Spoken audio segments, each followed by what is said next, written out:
Hello students, welcome back. In the previous classes, we have discussed the thing that is related to the input stream and output stream. We have seen that the different types of input stream, output stream which we are having in Java, and how exactly we are going to use those streams in order to use those streams in the program. Then which package will be requiring, then how we are going to use the class, then how we are going to create the object for that, and which are the different functions are there in the respective input stream and the output stream. And we also discuss one of the example that how to create the input stream and also the output stream. So from this class onwards, we are going to discuss the very important topic in any programming language that is called as a data structure, right? So let's start. So as we already aware about the term that is a data structure, that whenever we are working with any program or any, let's say, application of the software, so the data is what very crucial part or very important part. So the way or the, you can say the data structure can be defined as a no way we are going to group the data, we are going to organize the data in a such a way that we should able to perform some operations on on that particular data, and this complete process is nothing but called as a data structure. So as I quoted in the PPT, that data structure can be defined as a group of data elements which provides an efficient way of sorting, organizing the data in the computer so that it can be used efficiently, right? But obviously, whatever operations we want to perform or whatever the operations we are carrying out on the data, right? So that should be efficient, that should be fast. So in order to process that particular data in an efficient and in a faster manner, we require the data structure, right? So then what is the need of data structure? It is what your processor should speed up the process, that your execution should be fast. Then data searching, that the data should be searched very efficiently and very speedily. That is the reason why we require the data structure. And when the multiple requests are made to the same data, so those requests should be handled properly or no in an efficient manner. That is why we require the data structure. And when you're talking about a data structure in computer, so this data structures is basically classified into the two prime, mm, you can say, the types. The very first is a primitive data structures and second is a non-primitive data structures. So mostly when we are organizing the data inside the computer system, so we use the non-primitive data structure. And again, inside the non-primitive data structure, we are having a linear and non-linear. So in this particular course or in this particular syllabus, we are going to discuss about the linear data structure, and in linear we are going to discuss about the dynamic data structures, right? And in dynamic data structure, we are going to touch upon the two important data structure. That is, very first is the array list, second is a linked list. Whereas I'm expecting that you people should try to explore this stack and queue data structure by yourself. And when I'm saying that the data structure in Java, so we are actually going to see that how exactly we are going to implement this data structure by means of Java programming, right? So let's start with the first data structure in Java, that is called as array list. So we all are familiar with the term array, right? The moment I say the array, so very first thing which comes to the mind, that array is nothing but the collection of similar data types, or it is a collection of similar data. So whenever we want to have a sequence of a data which belongs to the same type or which belongs to the same type, same data type, then we use the array, right? But if you remember, the syntax for declaring the array is like data type, then array name, and then we are specifying the size. The moment we are specifying the size for the particular array, so that is what the maximum number of elements that particular array can hold. Whereas if suppose no, my elements are crossing that particular limit, or let's say I define the size as 5 and I want to store the 10 elements, so we are getting the exception, that is what array index out of bound. So that is what the standard array. And when we are storing the elements in the array, so the index, that each element is stored at a respective index, and your indexes in the array is starts from 0 and it takes up to n minus 1. Whereas if you want to create the dynamic array in Java, right, by means of standard array, we are creating the standard array which is having the size equals to the n that we are specifying inside the array declaration. and only that number of elements that particular array can store. Whereas if suppose I want to create the dynamic array in Java, so we are having a class that is called as ArrayList. So this ArrayList is again one of the inbuilt classes in Java, whereas this particular class is defined inside the package that is java.util. Means in order to use the ArrayList class in my program, I will be requiring a package that is java.util, right? Whereas the moment I know trying to use the ArrayList as a class in my program, so I can able to know create the dynamic array. Now what do you mean by dynamic array, that we are going to see in the next slide. So, and yes, the structure in order to use the array list, as I said that array list is the class which is the part of Java util package, whereas in Java util package we are having a collection. Inside the collection we are having an interface that is list, and this list interface is implemented inside the array list class.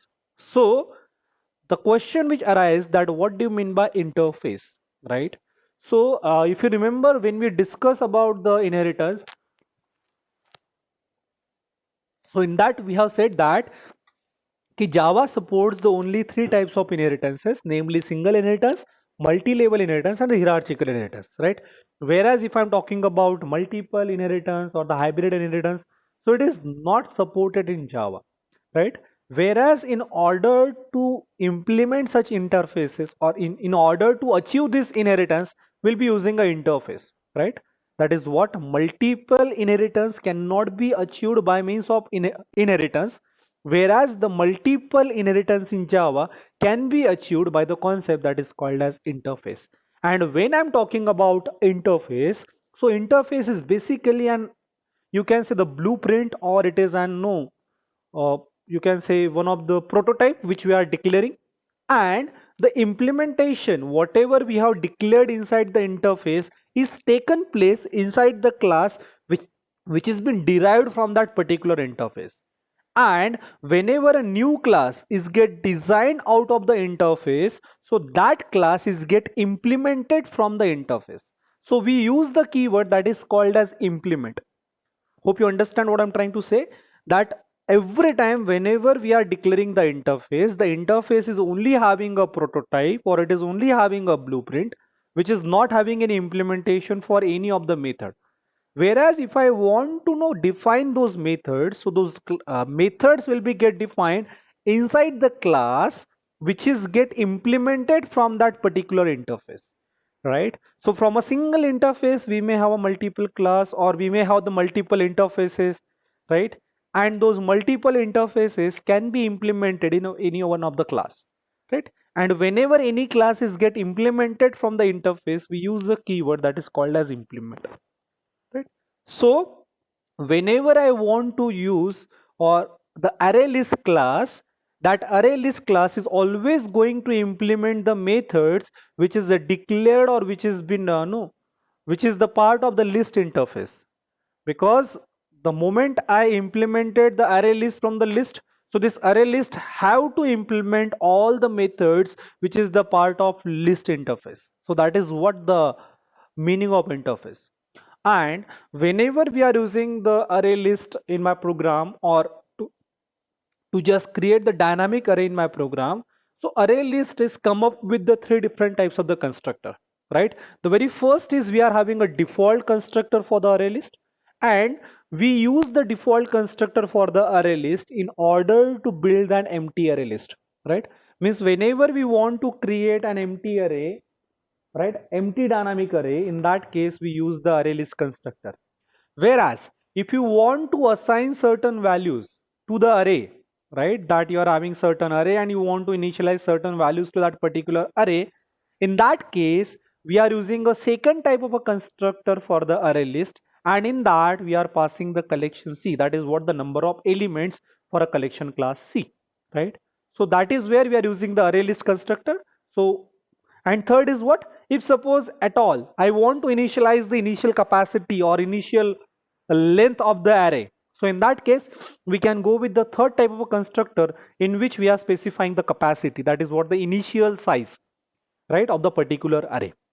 So depending upon the situation, depending upon the circumstances, or depending upon your application, you can use any of the constructor in order to initialize the array list class, right? The very first is the default one. Whenever you do not want to assign any values, any elements to the array, or you want a empty array list, you can go with the default array list. If you want to know assign certain values out of the collection, in that case you can go with the second type of constructor, that is collection C. And third, if at all you want to initialize the capacity of the particular array, so you can go with the array list and the end capacity. So in all the these three notations are appropriate, and that you have to select with respect to your need. Then if suppose I want to create and sample array list, right? So as I'm saying that the moment uh, we are talking about the array list, so by means of array list we can create the dynamic array, right? So how we are going to do it? So as array list is the part of util package, so very first I need to import the util package. The moment I import the util package, now your array list is available with you. Now if you remember, whenever we are creating the array, so we are specifying the type of the array at the beginning. That is, we are writing int a and we are defining the size as 5. So that 5 is the capacity, that 5 number of elements that array can hold, whereas all those 5 elements will be of type integer. So that is what we are specifying by means of data type. Similarly, whenever we are creating the array list, so that array list will be having a dynamic number of elements, but those elements will belongs to the same type. So whenever we are creating the array list, we need to specify the type of array list, whether it is a integer, whether it is a float, whether it is a double, whether it is a string. So what I did is I just initialized this n equals to 5, that is what the size I have specified, and then now I'm just creating the array list. So I have just used the class array list, which is the part of this util package, and I have specified the type of array list, that is the integer. And as we know that whenever I want to access the content of any class, I will be requiring the object, right? So likewise, we have seen in the scanner class, we have seen in the input stream, output stream, right? Those were the inbuilt classes. But in order to use the functions, in order to use the definition of the particular class, we have created the object. Likewise, if I want to use the content of the array list class, so I need to create the object for the array list class, and that is what we did. So array list, we have specified the type of array, that is the integer. We have declared the object, that is array li, and accordingly we have called the constructor, right? As we have seen in the previous slide that we are having the three different types of constructor for the array list, and out of which I have called the int capacity, that is what the initial capacity for that particular constructor, right? So as I have passed the n, and this n value equals to 5, so but obvious the capacity, initial capacity for this array list will be 5, right?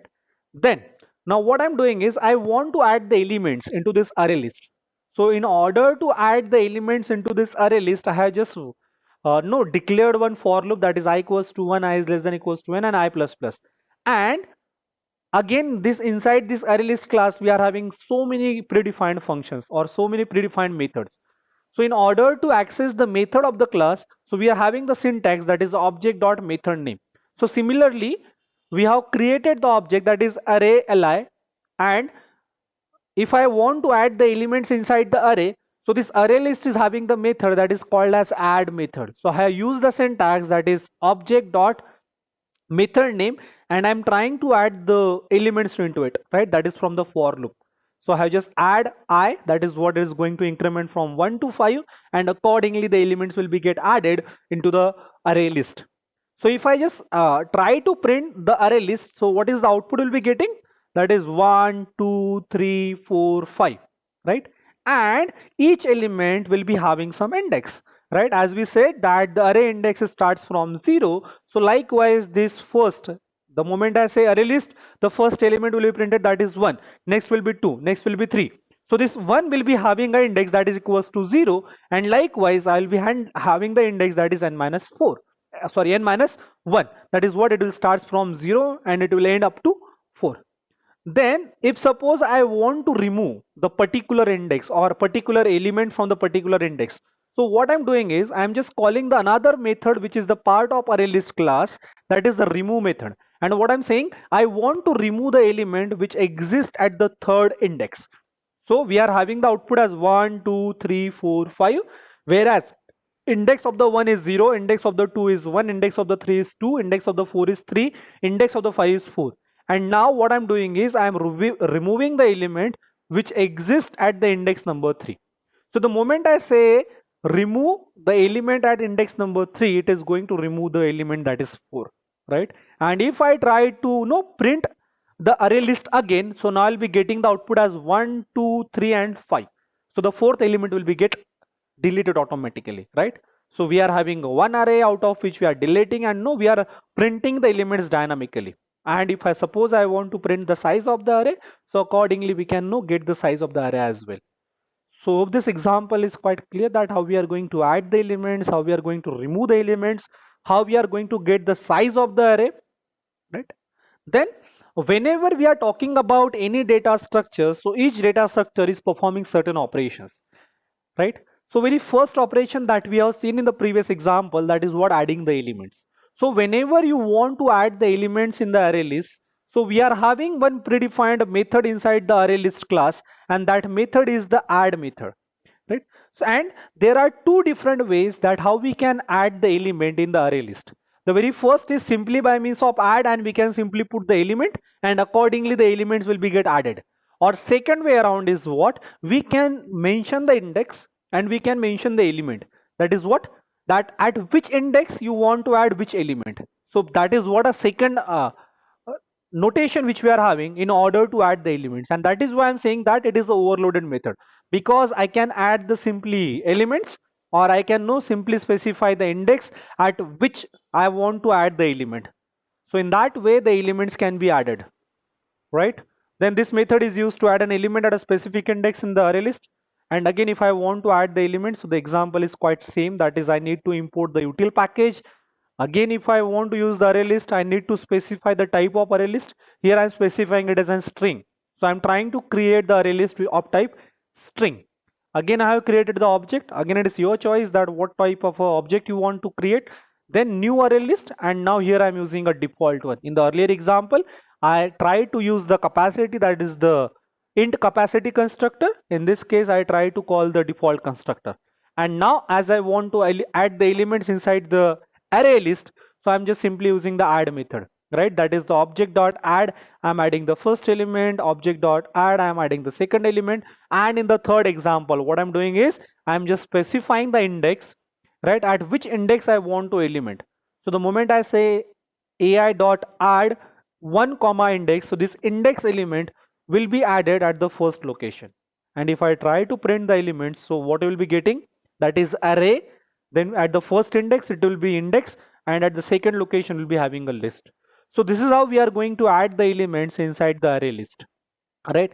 Then second operation which we are having, that if suppose you added the elements inside the array list, and after adding the elements, now you are observing that the certain elements is added mistakenly, or there is a spelling check, or there is no wrong element has been get added. And if at all you want to change that particular element which has been added mistakenly or no by default, so in that case you can change the elements as well. The elements which were added earlier, you can change the respective element by means of the method that is called as set method, right? And again, how we are going to use this set method, that is I'm again just keeping the same example, that I'm creating the array list of type string. I have added certain elements as we did in the earlier case, that is array list and the index. And now what I want is this index element is added inappropriately, or it is mistakenly added, whereas instead of this index I want the for element, right? So the moment I want to change this element, what I'm going to do is I'm going to call the set method of this array list. And how I'm going to call the method, that is by means of the object. So I use the object that is al dot set method. When we are going to use the set method, that whenever we want to change the elements which is stored inside that particular array list, so I'm saying a1 dot set, and which element I want to change, that is which is located at the first index. So I just specified the index, and whatever the element is located at the first index will be changed with the new element. So that is what this index will be changed with the for. So if I try to print the earlier list, so I'll be getting the output as array, index and list. But when I perform the changing operation, so now my output will be array, then this index will be changed with the for and I'll be getting the list. That is what array, for and list. So that is how we are going to change the existing elements in the array list. Then the third operation which we are having inside the array list, that is called as a removing of the elements. So again, as we have added the elements, likewise we can remove the elements as well. And when I want to remove the elements from the existing array list, so again we are having the two, you can say, the methods. Either you can directly specify the element which you want to remove from the array list, or second way around is what you can specify the index from where you want to remove the elements. And likewise, no, you can remove the elements from the given array list, right? So this is what regarding the array list, and we have tried to see the three different methods which is the part of the array list. The very first is the add method. Inside the add method we have seen the two different approaches. That is what, either we can simply specify the element which you want to add. If you simply specify the element which you want to add, it will directly add at the end of the array list, right? Or if you want to add the element at the respective location or the particular place, in that case you will be specifying the index and you will be specifying the element which is to be added that particular location. Second, we have talked about changing the existing element from the array list, and in order to change the existing element we are having the set method. And last is what, the delete. If at all you want to remove the element from the array list, then we are having the method that is the remove method. And again likewise the add method, the remove method, can be used in the two different ways. Either you can specify the element directly, or second is what, you can specify the index from where you want to remove the elements. So that's it from this particular data structure. In the next class we are going to discuss the linked list. So thank you, see you in the next class.